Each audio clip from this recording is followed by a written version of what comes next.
E ela foi encontrada com a extensão de fio no seu pescoço, com as mãos amarradas para trás, e o seu bebê estava entre a sua perna.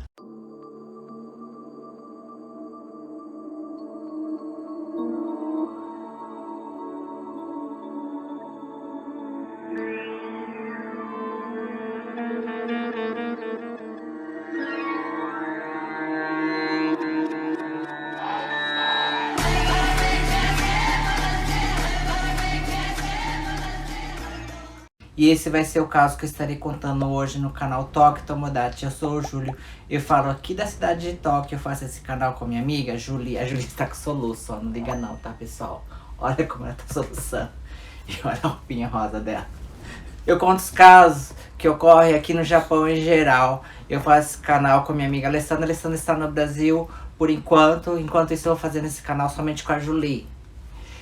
Quem puder nos seguir lá no Instagram, a gente vai deixar aqui pra vocês entrarem lá no Instagram e vocês verem os rios que a Julie está fazendo lá. Então vamos lá ao caso de hoje. Esse caso ocorreu no dia 18 de março de 1988, às 19h40, no estado de Aichi, na cidade de Nagoya-shi. Julie, pelo amor de Deus, para um pouquinho, por favor. Por favor, para um pouquinho. Essa cachorra, ela não para, tá? Moriya Mitsuko, de 27 anos, uma japonesa que estava grávida, ela foi encontrada com um fio de extensão no seu pescoço e com suas duas mãos amarradas para trás, e o seu bebê estava entre as suas pernas. E também ela tinha um corte na barriga, de baixo para cima, de 38 centímetros. Naquele dia, o marido dela tinha acabado de voltar do seu trabalho e entrou no apartamento na primeira porta, no qual era o quarto do casal. Ele se trocou dentro daquele quarto e ouviu um barulho de uma criança chorando. E ele pensou: nossa, será que o meu filho nasceu? Ele acabou de se trocar e foi rapidamente para o quarto do fundo, onde encontrou a sua esposa de barriga aberta e com seu nenê entre suas pernas chorando. O bebezinho ainda estava com alguns cortes, mas ele estava com vida ainda. A polícia foi chamada rapidamente e 40 policiais vieram ao local para efetuar uma perícia geral. E também fizeram uma grande varredura ao redor do apartamento, no estacionamento do apartamento, para ver quem tinha tirado o bebê de dentro da barriga da japonesa Mitsuko. Esse apartamento onde o casal morava era no segundo andar. E perto das redondezas só haviam plantações de arroz. Era um lugar muito silencioso onde não passava muita gente. O marido da japonesa Mitsuko, ele era um salaryman. Salaryman é aquelas pessoas que trabalham em escritório no Japão. Nesse dia que o marido da Mitsuko saiu para o trabalho, a Mitsuko ficou em casa sozinha para efetuar as tarefas do lar. 5 dias antes do crime ter ocorrido, o casal recebe a notícia do médico que o bebê do casal poderia nascer a qualquer momento. E esse bebê era o primeiro filho daquele casal. E o casal estava muito ansioso para ter esse primeiro filho. O marido da Mitsuko sabia que, como era a primeira gravidez da sua esposa, ele ficava ligando várias vezes para ver se estava tudo bem, o que ela tinha feito, para que sua esposa não tivesse uma depressão. Então ele ligava várias vezes por dia, às vezes até de 2 em 2 horas, para saber se ela queria conversar alguma coisa, se ela estava com alguma dor. Então, o casal em si, eles eram muito unidos. No dia que ocorreu o crime, o marido da Mitsuko, ele já tinha ligado várias vezes para ver se a Mitsuko estava bem. E a sua última ligação foi às 18h50 da noite. Naquele dia, às 18h50, ele liga para Mitsuko, mas ela não atende. E ele acha que ela deve ter ido às compras ou ter ido ao banheiro. Então ele não fica preocupado. Às 19h40, ele chega naquele apartamento e põe a mão na maçaneta e percebe que a porta estava aberta. Mas todos os dias a Mitsuko tinha cuidado de fechar a casa. Então ele achou um pouco meio estranho. ele entra dentro da casa e no primeiro quarto ele já vai tirando a sua roupa para se trocar por um pijama. E ele ouve um barulho de uma criança chorando. E assim que ele termina de se trocar por aquele pijama, ele vai para o outro cômodo e percebe que está tudo escuro. Mas ele ouve o barulho de um bebê chorando.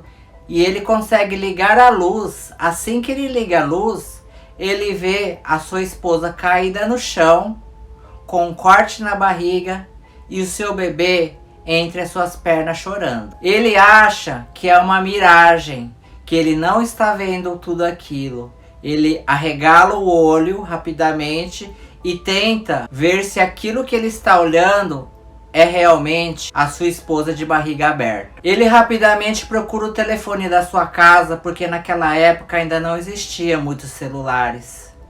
Mas ele não encontra o telefone da sua casa. Guardem bem essa informação. Ele sai correndo da sua casa, ele bate na porta do vizinho pedindo socorro para chamarem a polícia e o corpo de bombeiro. E rapidamente às 19h43, o corpo de bombeiro leva aquele neném para o hospital. O neném estava com 3 ferimentos, mas não eram muito graves.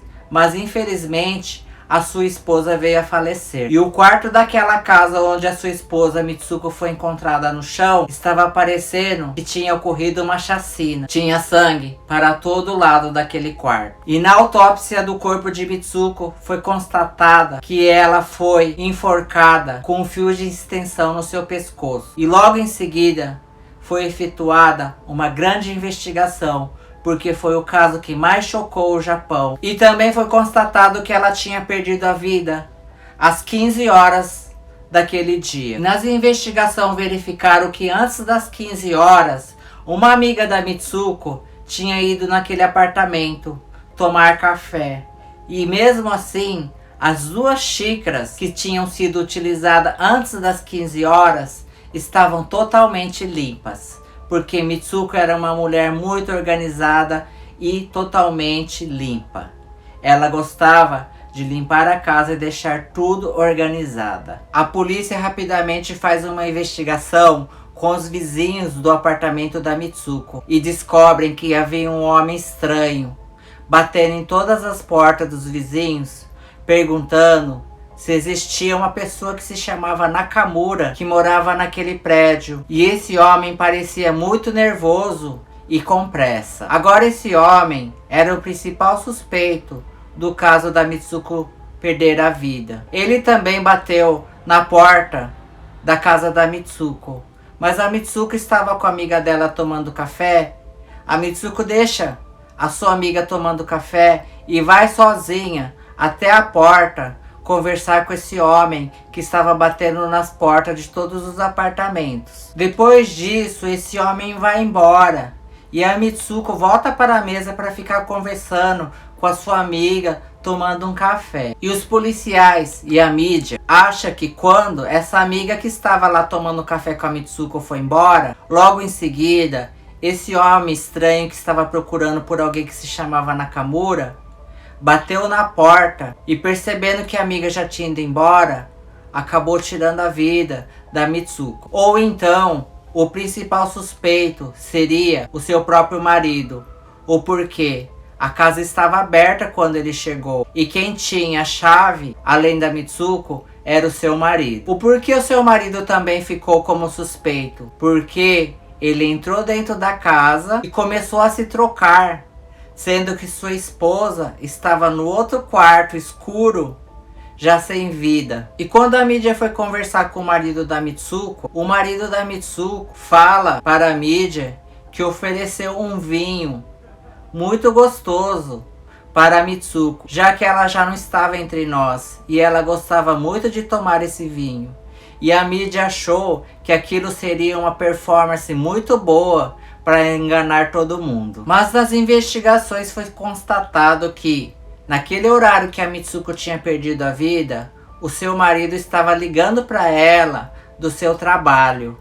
Então ele foi eliminado como suspeita desse crime. E as investigações voltaram para o zero novamente. E o principal suspeito ou suspeita seria a última pessoa que tinha encontrado a Mitsuko com vida, que seria aquela amiga que tinha ido tomar café com ela na casa dela, ou aquele homem que havia batido na porta dela perguntando se algum Nakamura morava naquele apartamento. Mas o porquê aquela amiga da Mitsuko estava na casa dela tomando café naquele dia do crime? A Mitsuko e o marido dela trabalhavam com essa amiga que estava lá tomando café em uma rede de pirâmide. Eles vendiam cosméticos e produtos para uma empresa de pirâmide. E a Mitsuko, ela tinha um costume de todos os dias, antes das 16h30, retirar todas as roupas que estavam no varal e guardar dentro da sua casa. Mas naquele dia, segundo seus vizinhos, as roupas ainda estavam penduradas no varal. E os vizinhos acharam meio estranho. E segundo a perícia da polícia, o criminoso entrou naquela casa de sapato. A toalha que foi utilizada para amarrar a mão da Mitsuko para trás não foi a toalha que foi retirada do varal, e sim a toalha que estava dentro da gaveta da casa do casal. A arma que foi utilizada para bater na cabeça da Mitsuko não foi encontrada dentro da casa. O criminoso levou essa arma embora. E as impressões digitais desse criminoso não foi encontrado dentro daquela casa. O criminoso lavou a sua mão dentro da pia da cozinha do casal e também roubou a carteira da Mitsuko. E também o molho de chave da Mitsuko tinha sido desaparecido dentro daquele apartamento. Guardem também essa informação. E todos estavam pensando que o verdadeiro criminoso daquele caso era o homem que estava procurando por uma pessoa que se chamava Nakamura dentro daqueles apartamentos. Segundo os relatos dos vizinhos, havia um carro ligado no estacionamento daquele apartamento, só que não tinha ninguém dentro do carro. E também que duas crianças que estavam jogando bola naquele estacionamento daquele apartamento viram um homem que eles nunca tinham visto naquela região andando de um lado para o outro. Esse homem tinha em torno de 30 a 40 anos e tinha em torno de 1,70 m a 1,75 m. Ele estava com um sobretudo preto e também ele utilizava um chapéu escondendo a metade do seu rosto. E às 19 horas daquele dia do crime, viram o mesmo homem andando nos corredores daquele apartamento. A polícia faz uma varredura em 400 apartamentos ao redor do apartamento da Mitsuko para ver se encontra outra informação além da informação desse homem. Mas, infelizmente, a única informação que eles tinham de alguém suspeito era desse homem que estava andando entre os corredores desses apartamentos. E a polícia continua efetuando várias investigações. E como o caso chocou muito a cidade de Nagoya, eles contrataram 40 mil policiais para fazer uma varredura bem minuciosa em todos os apartamentos ao redor do apartamento onde a Mitsuko morava.